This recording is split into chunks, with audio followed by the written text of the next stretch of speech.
Bismillahirrahmanirrahim. Assalamualaikum warahmatullahi wabarakatuh.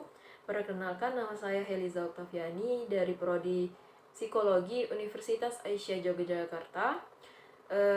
Di sini saya akan berargumentasi mengenai materi tentang sains agama dan Tuhan guna memenuhi tugas Islam dan iptek.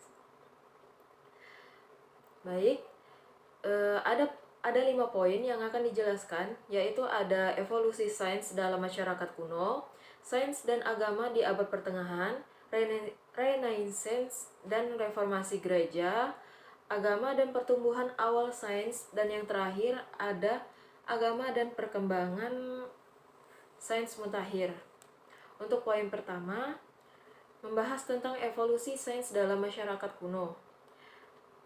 Pada masa ini, banyak orang-orang yang masih percaya terhadap mitos-mitos yang beredar yang diwariskan secara turun-temurun untuk menjelaskan segala sesuatu yang terjadi pada alam.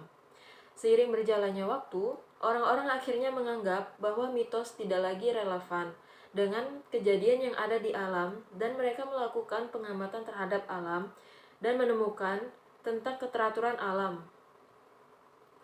Pada poin kedua, menjelaskan tentang sains dan agama di abad pertengahan.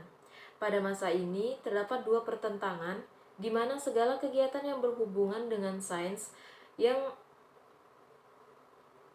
tidak sesuai dengan dogma gereja akan didakwa menyebarkan bidat, akan tetapi berbeda dengan dunia Islam.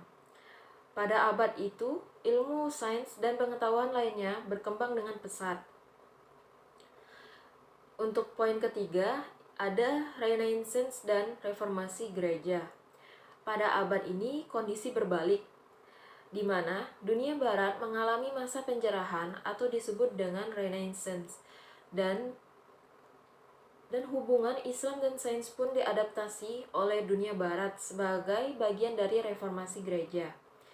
Pada poin keempat, terdapat agama dan pertumbuhan awal sains, di mana pertumbuhan tersebut melibatkan infrastruktur dan sumber daya yang memadai.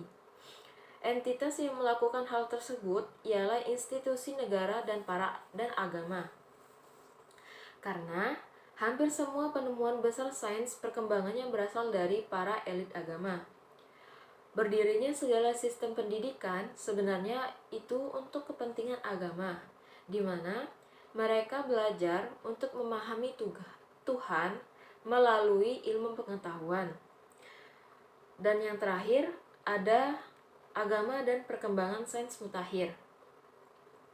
Di sini sains semakin maju, lambat laun manusia mulai menyadari bahwa sains tidak hanya bisa menjelaskan sebagian fenomena alam, melainkan seluruh fenomena alam. Kepercayaan terhadap sains bahkan mencapai titik di mana kita percaya sedemikian sempurnanya hukum alam.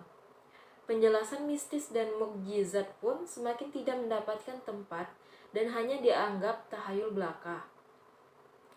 Tuhan pun tidak bersifat semena-mena melakukan tindakan di luar nalar. Kalaupun Tuhan ingin melakukannya, itu juga harus melakukan sesuai dengan sains. Seakan-akan sains menjadi lebih tinggi dari Tuhan. Bahkan seorang ilmuwan, yaitu Stephen Hawking, menyatakan bahwa Tuhan tidak diperlukan dalam penciptaan alam semesta. Jika sains sudah membuang Tuhan sebagai sang pencipta, apakah Tuhan akan dilupakan dan agama pun menghilang? Sekian penjelasan dari saya.